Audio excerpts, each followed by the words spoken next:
بسم اللہ الرحمن الرحیم۔ سیکنڈ ایئر سال دوم سیکنڈ ایئر حصہ نثر میں سے مناقب عمر بن عبدالعزیز جو کہ علامہ شبلی نعمانی رحمۃ اللہ علیہ نے تحریر کیا ہے، حصہ نثر میں سیکنڈ ایئر کے اس سبق کا خلاصہ میں بیان کر رہا ہوں۔ علامہ شبلی نعمانی کا اصل نام شبلی رکھا گیا۔ آپ کی پیدائش 1857 میں متحدہ ہندوستان کے ضلع اعظم گڑھ کے ایک گاؤں بندول جیراج پور میں ہوئی۔ آپ کے والد گرامی کا نام شیخ حبیب اللہ تھا، جو کہ پیشے کے لحاظ سے وکیل تھے۔ ابتدائی تعلیم گھر پر مولوی فاروق سے حاصل کی۔ جب 19 سال کے ہوئے تو حج کے لیے مکہ کی طرف روانہ ہوئے۔ پھر بعد میں وکالت کا امتحان پاس کیا۔ وکالت میں دلچسپی نہ ہونے کے باعث یہ شعبہ ترک کر دیا۔ واپسی پر علی گڑھ میں سر سید سے ملاقات ہوئی۔ انہوں نے فارسی کے پروفیسر نامزد کر دیا۔ یوں علی گڑھ میں شعبہ تدریس سے وابستہ ہوئے۔ علامہ شبلی نعمانی کی عملی زندگی کا آغاز علی گڑھ سے ہوا۔ یہاں انہوں نے علمی و تحقیقی کام کا آغاز کیا۔ پروفیسر آرنلڈ سے فرانسیسی سیکھی۔ 1898 میں ملازمت ترک کر کے اعظم گڑھ آ گئے۔ 1913 میں دارالمصنفین کی بنیاد ڈالی۔ اس کے لیے اپنی جائیداد میں سے ایک باغ، مکان اور کتب خانہ وقف کر دیا۔ 18 نومبر 1914 کو انتقال کر گئے۔ ادبی خدمات کا ایک زمانہ معترف رہا ہے ان کا۔ تو آپ صلی اللہ علیہ وسلم کے سچے عاشق تھے۔ آپ نے دیگر بے شمار کتابیں جو کہ تحریر کی، جن میں سے مقامات شبلی اور غزالی بہت مشہور ہوئیں۔ تو مناقب عمر بن عبدالعزیز کا خلاصہ کچھ اس طرح ہے کہ مصنف نے حضرت عمر بن عبدالعزیز کے بارے میں جو معلومات سیرت العمرین سے اخذ کی ہیں، اپنی کتاب الفروق میں مصنف نے حضرت عمر بن عبدالعزیز کی طرف سے ان باتوں کو لیا ہے جن کا تعلق عدل و انصاف سے ہے۔ حضرت عمر بن عبدالعزیز مذہب کے مجسم تصویر تھے۔ مذہبی حیثیت سے انہیں عمر ثانی کا لقب دیا گیا۔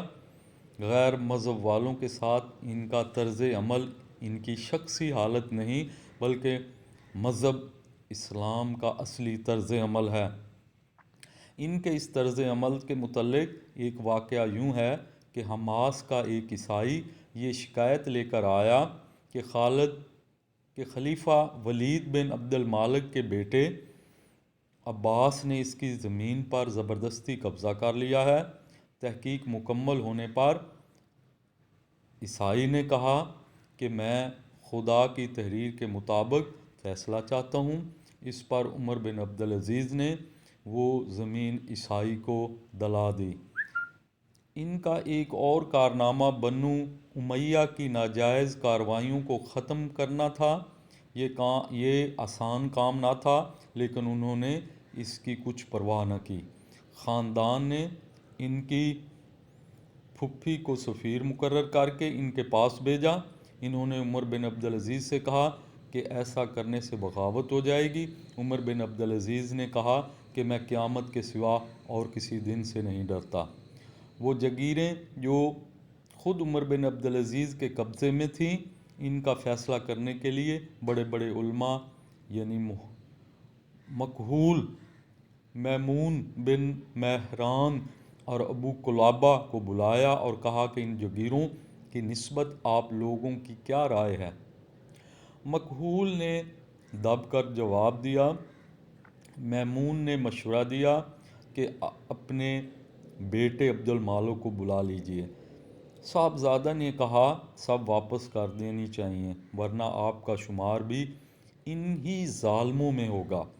پھر آپ نے غلام مزاحم سے ان زمینوں کے متعلق مشورہ کیا۔ مزاحم نے کہا آپ اپنے بال بچوں کا خیال کیجئے۔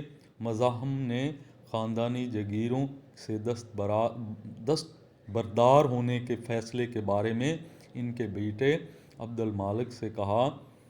عبد المالک جس وقت اپنے باپ کے پاس گئے وہ وقت ان کے آرام کا تھا۔ عمر بن عبدالعزیز نے کہا کہ یہ کون سا ملاقات کا وقت ہے؟ عبد المالک نے جگیروں کے فیصلے کے متعلق بیان کیا۔ عمر بن عبدالعزیز نے کہا کہ میں نماز ظہر کے بعد ممبر پر چڑھ کر اعلان کروں گا۔ عبد المالک نے کہا اس کا کون ذمہ دار ہے کہ آپ اس وقت تک زندہ رہیں گے؟ اس وقت عمر بن عبدالعزیز باہر آئے اور تمام زمینوں سے دستبردار ہونے کا اعلان کر دیا۔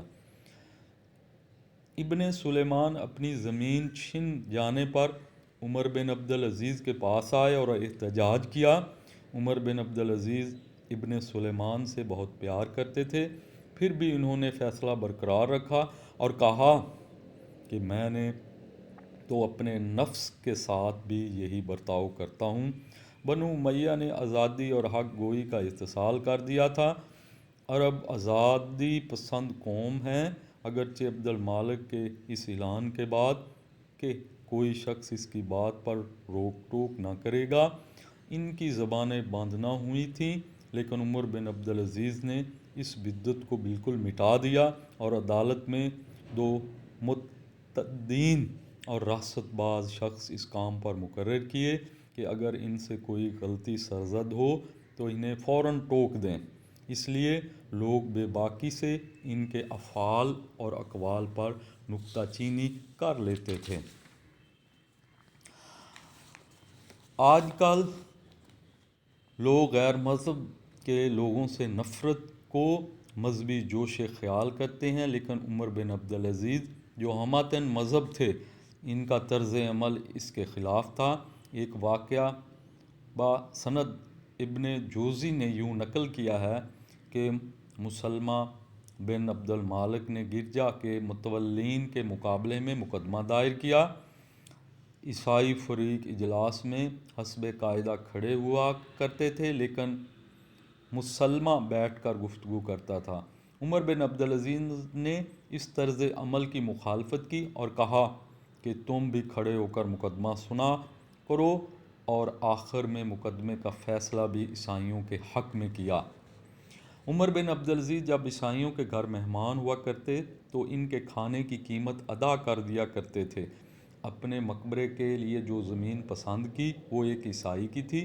اس نے زمین کی قیمت لینے سے انکار کر دیا، لیکن انہوں نے 30 دینار دے کر وہ زمین خرید لی۔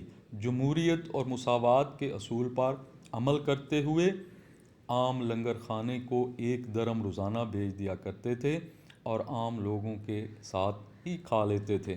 ایک دفعہ رات کے وقت مسجد میں لیٹے ایک شخص کو عمر بن عبدالعزیز کی ٹانگ غلطی سے لگ گئی۔ لیٹے ہوئے شخص نے بدتمیزی کی اور کہا تو پاگل ہے؟ انہوں نے اس شخص کو گستاخی کی سزا نہ دی اور کہا اس نے تو بس ایک سوال پوچھا تھا۔ عبد المالک جو عمر بن عبدالعزیز کے بیٹے تھے وہ بالکل اپنے باپ کا نمونہ تھے۔ اپنے بیٹے کو آزمانے کے لیے عمر بن عبدالعزیز نے میمون بن مہران کو اپنے بیٹے کے ہاں بھیجا۔ وہاں گئے تو غلام نے آ کر کہا کہ انتظام ہو گیا ہے۔ میمون نے انتظام کے متعلق پوچھا تو عبد المالک نے بتایا کہ میں نے حکم دیا تھا کہ میرے نہانے کے لیے حمام خالی کر دو۔ حمام خالی کروا دو۔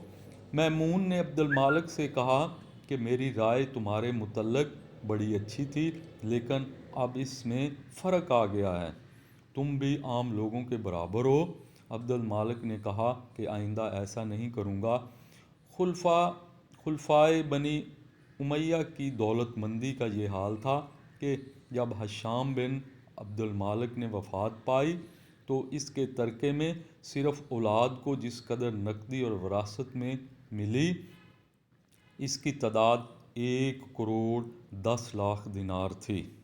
لیکن عمر بن عبدالعزیز نے وفات پائی تو کل 17 دینار چھوڑے، جن میں سے جو تجہیز و تکفین کے مصارف ادا کرنے کے بعد 10 دینار بچے۔